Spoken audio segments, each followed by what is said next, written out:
Le bon choix est dicté par le bon sens. Salut les malpensants.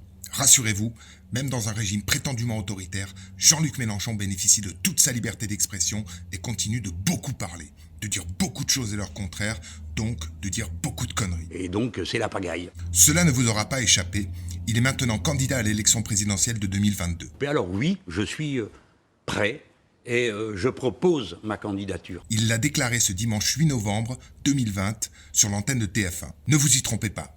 La petite condition à sa candidature, à savoir recueillir 150 000 soutiens populaires par le biais d'Internet, n'est qu'un subterfuge grossier pour légitimer sa candidature.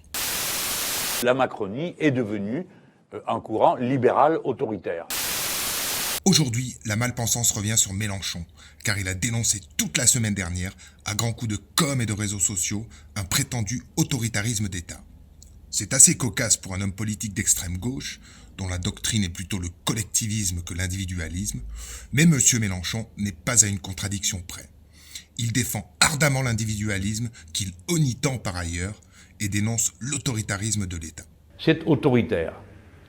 Et c'est pas loin du totalitaire. C'est pas loin du totalitaire. C'est vrai qu'en grand Manitou de la France insoumise, le mouvement politique 100% à sa botte, et que beaucoup de gauchistes ont quitté pour un excès d'autoritarisme de son leader incontesté, on l'attendait plutôt sur d'autres terrains. Mais bon, faut bien s'agiter pour exister. Dans une rubrique vidéo qu'il diffuse régulièrement, il s'en prend rudement au président en place, se contredit et dit pas mal d'âneries. Pour commencer, il dénie aux Français leur penchant rebelle et révolutionnaire. Et pourquoi est-ce qu'il y a du refus? Pas parce que les gens sont méchants, ou parce qu'ils seraient par eux-mêmes rebelles à toute discipline, c'est pas vrai. Dit l'homme dont le parti s'appelle Insoumis. Insoumis, insoumis, insoumis. Et donc c'est la pagaille. Ensuite, il appelle de manière bien voilée à la désobéissance civile en accusant l'État. Parce que vous ne pouvez pas mettre en place une situation dont vous savez vous-même qu'elle ne sera pas tenue. Si vous-même vous prenez des dispositions et que vous êtes l'autorité de l'État, comme c'est le cas du gouvernement, et que vous décidez de choses que ensuite personne n'applique, c'est l'autorité s'en va en morceaux. Et chacun fait comme il croit nécessaire de faire pour lui-même. Serait-ce là un appel à la désobéissance ? Oui, il faut désobéir. Êtes-vous un fauteur de troubles déguisé en député ? Donc, imaginez-vous qu'un jour, vous allez ficher la pagaille, parce que vous allez faire des manifs ou je sais pas quoi. Pas raisonnable. Ensuite, lui qui a toujours Je vais vous dire à tous ce que vous devez faire. des solutions pour savoir ce qui est bon pour vous, le patron, la finance, la société, il veut planifier. À nouveau, c'est la question de la planification. Planifier toute l'économie comme au bon vieux temps de l'apogée de l'URSS bien autoritaire. Il se plaint de l'autoritarisme prétendu du pouvoir en place en usant des bonnes vieilles ficelles populistes et de manipulations bien basiques. Lui qui rêve la nuit d'une société marchant au pas nous envoie, sans ironie et d'un ton cajoleur. C'est pas rien ce qui se décide. C'est des privations de liberté fondamentale. La question de la liberté dans la société, c'est pas un sujet annexe. On croit rêver. L'apôtre de celui qui sait ce qui est bon pour vous, qui a des solutions à tous vos problèmes, se soucie de votre liberté. Bon, trêve de plaisanterie, redevenons sérieux et entrons dans le dur avec sans doute les propos les plus ahurissants et le populisme poussé à son paroxysme.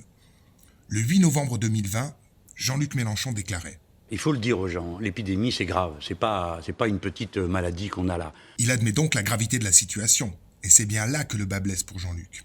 En effet, il prétend que le gouvernement central, n'ayons pas peur des mots, devient autoritaire car les décisions qu'il prend le sont en Conseil de défense. Or, on est en route vers une société extrêmement autoritaire, où le gouvernement central décide à quelle heure vous rentrez, à quelle heure vous sortez. Non seulement il utilise un vocabulaire volontairement anxiogène et dramatisant, mais en plus, il remet en question les compétences du Conseil de défense pour appuyer son argumentation.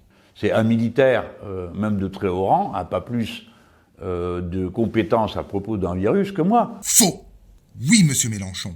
À la différence de vous qui êtes élu, les personnels militaires membres du Conseil de défense sont eux nommés pour leur haute compétence et non pour leur capacité de beaux parleurs à même de recueillir des voix dans les urnes en disant à une partie du peuple dont on convoite les suffrages ce qu'il veut entendre. Par ailleurs, quand vous, monsieur Mélenchon, qui savez tout mieux que quiconque, listez les attributions du Conseil de défense pour appuyer votre argumentation et délégitimer ce dernier, vous êtes très, très léger pour quelqu'un qui brigue l'élection suprême. En effet, la pandémie de coronavirus a, à ce jour, infecté pas moins de 1 600 000 Français et fait pas loin de 40 000 morts. Excusez du peu. Donc, comme vous le dites vous-même, quel est le domaine précis du Conseil de défense? Ce n'est pas l'écologie.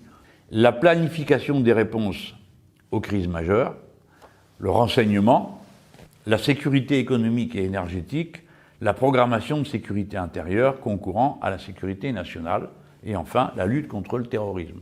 Voilà, monsieur Mélenchon. Donc si vous considérez que le Covid n'est pas une crise majeure, qu'il ne relève pas de la sécurité intérieure, que notre sécurité économique n'est pas en jeu, c'est peut-être parce que vous n'avez pas les bons renseignements. Peut-être n'êtes-vous pas à la hauteur de la fonction que vous briguez. Hélas! Hélas!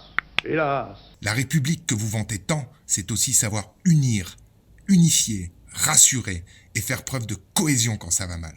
Ce n'est pas de diviser dans l'espoir de régner et satisfaire son ego. Tout ça est incohérent. Et pendant qu'on y est, pourquoi n'appliqueriez-vous pas à vous-même? Si vous les débranchez pas, ils vont continuer. Voilà les malpensants. D'accord ou pas, dites-le en commentaire et n'oubliez pas. Nous sommes en guerre.